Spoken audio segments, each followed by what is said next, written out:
everyone. So this week, rather than focusing on one thing in particular as I've done in the past, I thought I would instead go on a bit of a rant about various different things that I'd like to talk about to do with the Song of Ice and Fire and Game of Thrones. These are all little points that have occurred to me that, like I said, I want to mention, I want to discuss, but don't quite warrant an entire video by themselves. So without any structure, without any coherency, here I go.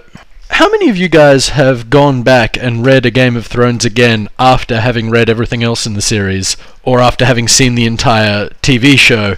Did it strike you as much less surprising when Eddard died a second time for more than just the reason that you knew it was going to happen? Like his death was coming the whole time, like literally the whole time he was scheming and, relying on Robert to shut down the Lannisters. It just seems obvious that this guy who has a very strict moral compass and really black and white idea of what's right and wrong in this world George R.R. Martin's created, that he's just not going to make it.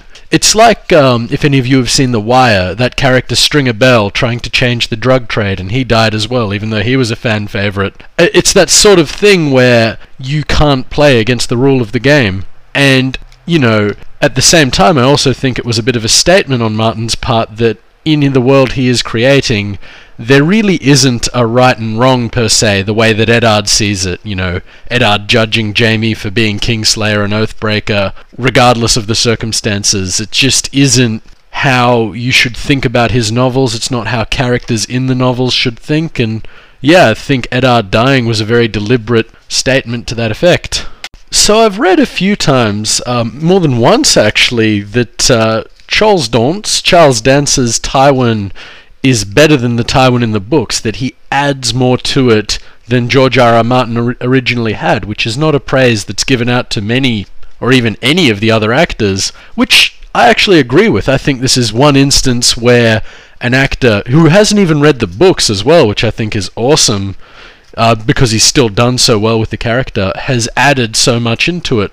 But one thing I've seen that I do disagree with is some people are claiming that the book Tywin didn't actually have any depth to him, that he was a villain, he was one-dimensional, etc., etc. I could not disagree more with this.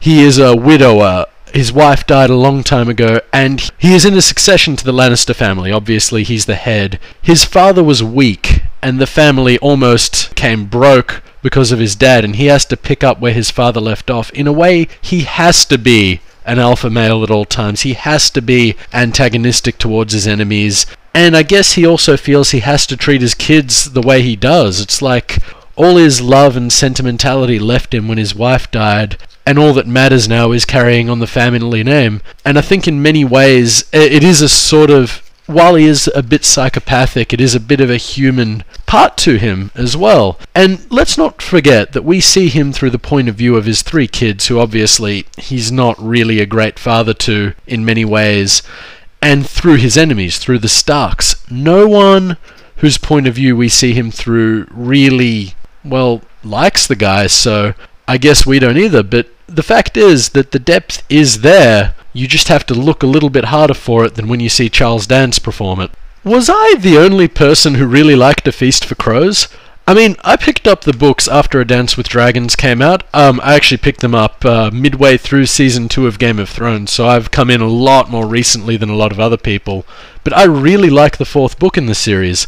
I understand how, if you were reading the books while they were coming out, and you had to go 11 years, I think it was, between A Storm of Swords and A Dance with Dragons to see where some of your favourite characters are at, I can see how that would be irritating. But as an overall series of books, as an overall series of events, I think A Feast for Crows works quite well. It's like in the aftermath of everything that happens in A Storm of Swords, a whole nation is basically rebuilding from there, or different things are happening. Balon's dying, Daenerys has her thing going on, which, Euron wants to go to. Obviously we don't see Dany.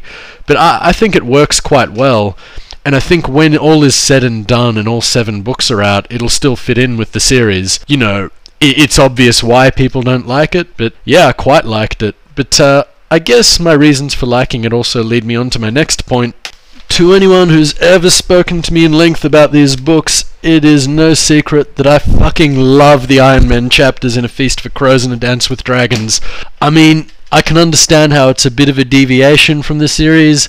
I can even understand how it's actually a little bit hard to take seriously compared to the other chapters. I mean, for different reasons, Euron, Victarion, and Aeron.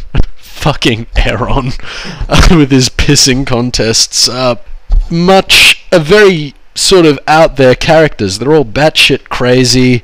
They're all very extreme. But at the same time, I really enjoyed those chapters. And it also told me a lot about Theon as a character and where he actually came from. They're pirates for one, and they're actually civil, warlike people in a way. But yeah, I really like that plot arc, and I can see it being quite crucial to the end of the series.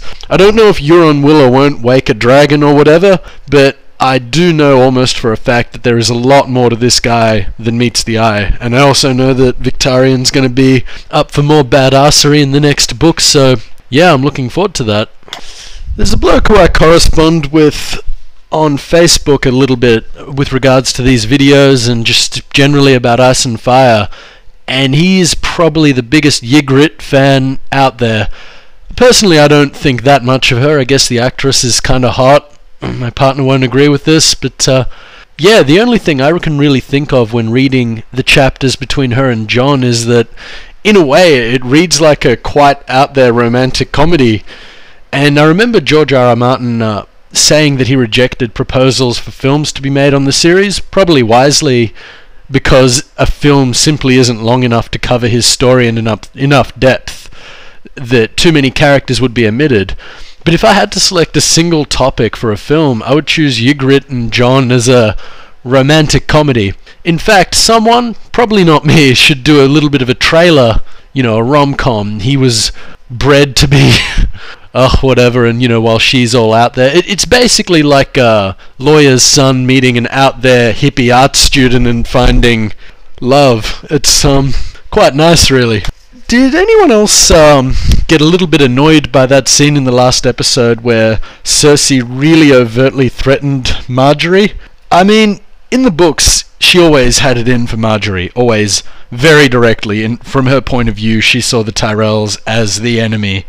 But I think she made a very decent effort to sort of make things seem on the surface, like just on the surface, like the Tyrells were her friends. She didn't do a good job of hiding it or anything, and she was obviously a madwoman, but I think outright saying, "Call me sister again and I'll have you strangled in her sleep," I mean, while things do have to be explained to audience members, I think it threw subtlety out the window a little bit much. I mean, would you really want to be working with someone that threatened you so overtly? Does she really want to be threatening the queen to be like that? The line didn't really make sense to me, even though it was funny.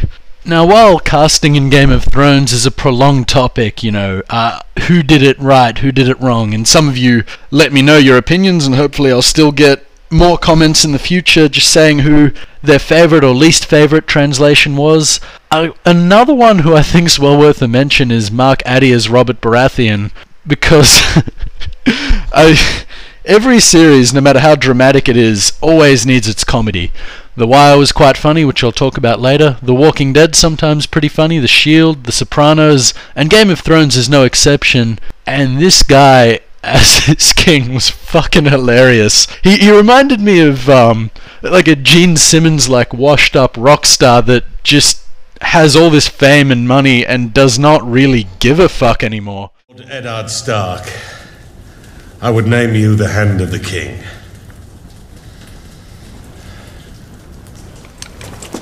I'm not worthy of the honor. I'm not trying to honor you. I'm trying to get you to run my kingdom while I eat, drink, and haul my way to an early grave. Damn it, Ned, stand up. You helped me win the Iron Throne. Yeah, I mean, Robert Baratheon in the books, he enjoyed winning the throne, but once he had it, he didn't know what the fuck to do with it. I mean, a few characters even said that he was relieved when the Greyjoys rebelled and he had a chance to don his armor and warhammer again and fight. So this decadent, fat, funny fucking king, on screen, start the fight before I piss myself, do my job for me while I eat and wench my way to an early grave. He just did it so well. And let's not forget the misogyny. Now, I'm going to say outright, I normally don't advocate violence against women, but that scene where he punched Cersei right in the face. Look, I'm just going to demo it here, maybe more than once, and I challenge you guys not to at least smile when it happens. I took you for a king. Hold your tongue. He's attacked one of my brothers and abducted the other. I should wear the armor, and you the gown.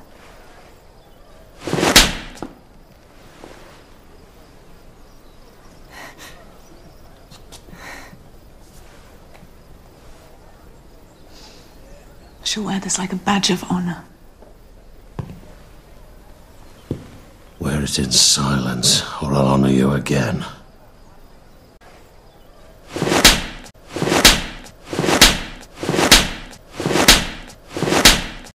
Another really frequent complaint I hear about the series is that red-headed whore Roz, and how her tits take up a lot more screen time than some characters from the books who might have been some people's favourites, I don't know, and how gratuitous and misogynistic a lot of her scenes are, which may be true. I haven't really thought of it in that manner.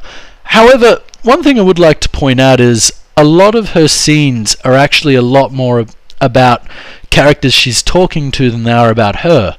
So through her we see Joffrey's sexual sadist nature, which again wasn't elaborated on much in the books, but in the context of the show it works out quite well. Pycelle delivered exposition to her, bit cheaply, but still, as did Littlefinger.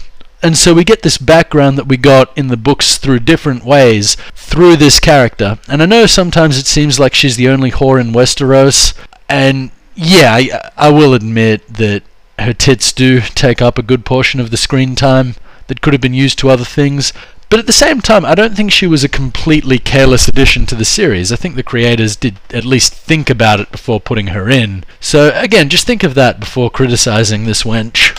So something I know a lot of you are looking forward to with Season 4, I think it's going to happen in, well, better fucking happen anyway, is the casting of the Red Viper of Dawn.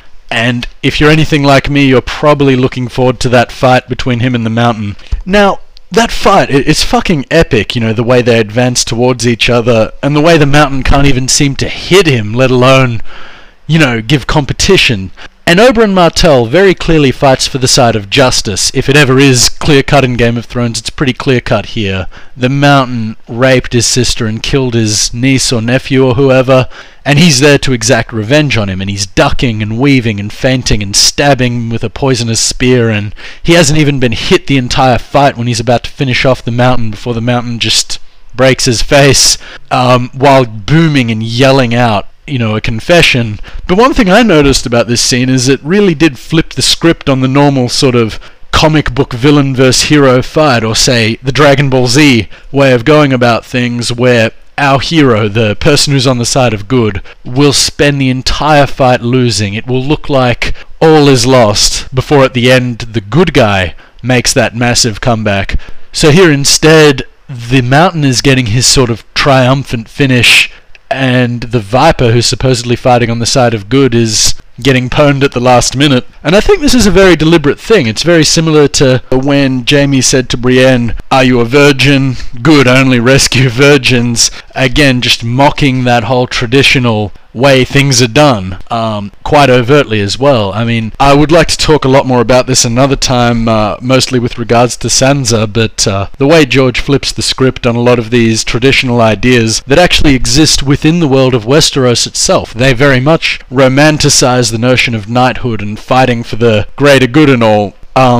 Yeah, it's just quite a clever little thing that I noticed, and I think is very prevalent in the Red Viper fight that we all like so much. So before wrapping up, I guess I want to make one last little point, or make one last statement, and that's that I could not be more happy with how they've handled Jaime Lannister in the series. Now, to do the way I saw the books, total justice, they'd need more time. They would have needed to shoot that dream sequence. You know, I understand that they can only give this one character so much screen time, and I think that what they did with the little time they had was perfect. And Nikolai, I really feel like he has gotten into the character. I'm quite certain he's read the books from interviews. I don't know if he's ever said he has or hasn't, but he really knows the character Jaime Lannister quite well. That speech in the bathtub and that romantic way Brienne held Jaime, which if I had time I would talk more about. I'm really happy with his arc, and I think it communicated what the character was going through perfectly. By what right does the wolf judge the lion? By what right? The Kingslayer! Jaime. My name's Jaime.